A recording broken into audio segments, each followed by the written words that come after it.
Hi there, it's Bria Luz, astrologer, certified hypnotist, and psychic medium. I'm here with the Astro Energy Report for July 26th. And as there are no super dramatic planetary happenings this weekend, I want to take a moment just to speak more generally. And first, this is the perfect time to highlight that while there may not be immediate drama in the sky, that doesn't mean that the energy lacks weight.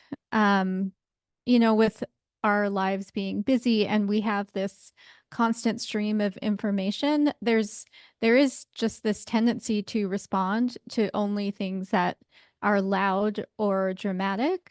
But I'm reminding us, myself included, that subtle and strong energy is often what we need to pay attention to and can benefit from the most. So I have a little assignment for you. Um, it's not necessarily subtle, but it's kind of a brief energy.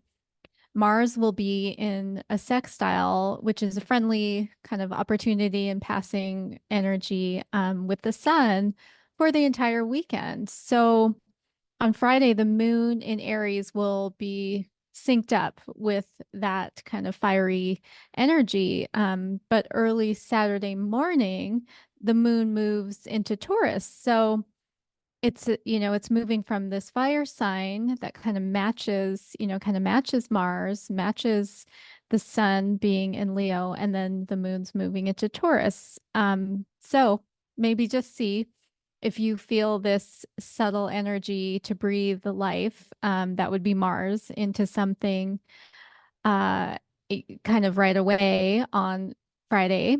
And then, it could be a project like to do with yourself. That would be the sun. Or maybe once the moon moves into Taurus, you might feel something slightly different. And maybe it's something about personal security or stability. And even if you succumb to the power of my suggestion just by saying this, you're welcome. And as you start to practice astrology, you could maybe add on this layer of looking at your chart and seeing where these energies hit.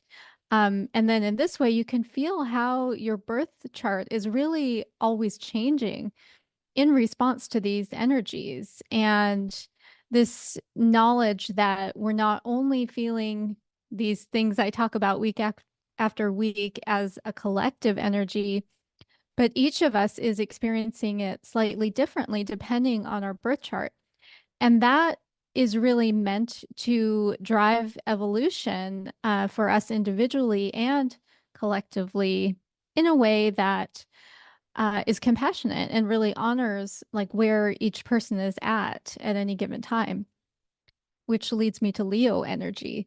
So the sun moved into Leo, and while Leo energy is often associated with being larger than life and perhaps a bit self-centered, there is a sensitivity underneath. And I think of the male and female lion when thinking of this dual nature of Leo.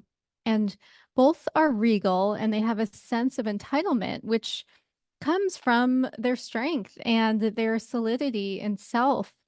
Yes, they are very strong and intimidating, but they also are very confident in their skin. And it comes with the sense of responsibility to others. So the male energy expresses itself in this deafening roar if it needs to protect its pride.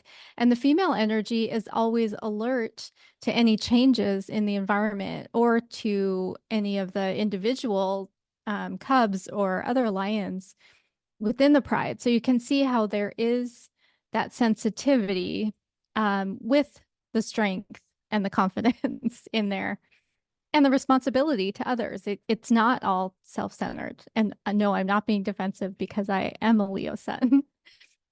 And finally, I'd like to talk about one more thing. So the nodes of the moon, again, they've been in Aries and Libra for a couple of years, I think now, and they typically move in retrograde motion. which means from where we stand, they look like they're going backwards.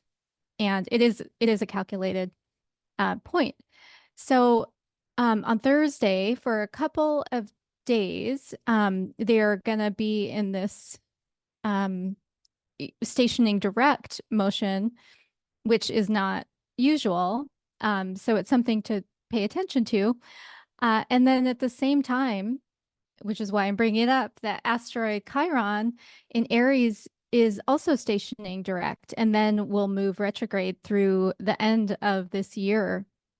And so, with this happening during Leo season, and we're also in the shadow of Mercury going retrograde in both Virgo and Leo, it seemed like something was being flagged for us. And the nodes really provide an axis for us to evolve upon. And we know we've been working on being our authentic self, and that would be self related to Aries in relationship, which would be the South Node being in Libra.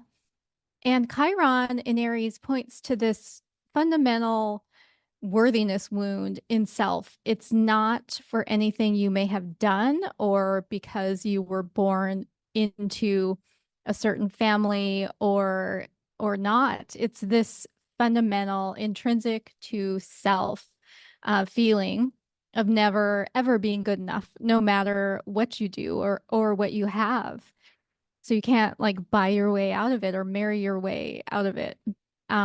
So can you see how Leo energy strikes a contrast to that wounded Aries energy? So that may be something for us to look at, and a way to heal might be to find what really lights you up. That both have that fire energy with the Aries and Leo being fire signs. And when we do that, the that excitement really leaves no room for feeling unworthy. Um, I think I've experienced that. I hope you have too. But when you're super excited or into something, you kind of get over your like, oh, who, little old me type thing, or I don't deserve this. And it also attracts people from an authentic space when you are truly lit up by something and you're doing that. You're going to attract, again, I hate to say the right people, but the right people for you. Um, and kind of, you can think of it like the lion inside of us wakes up during those times. So I will talk more about what to do with maybe this newfound passion for what lights you up in the coming weeks.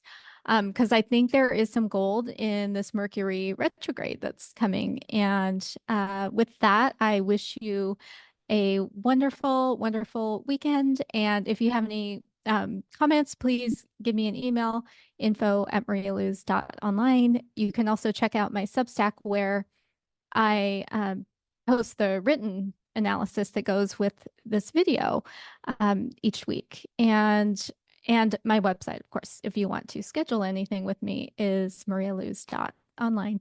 Thank you so much for watching, and I so appreciate you. Have a wonderful weekend. Bye.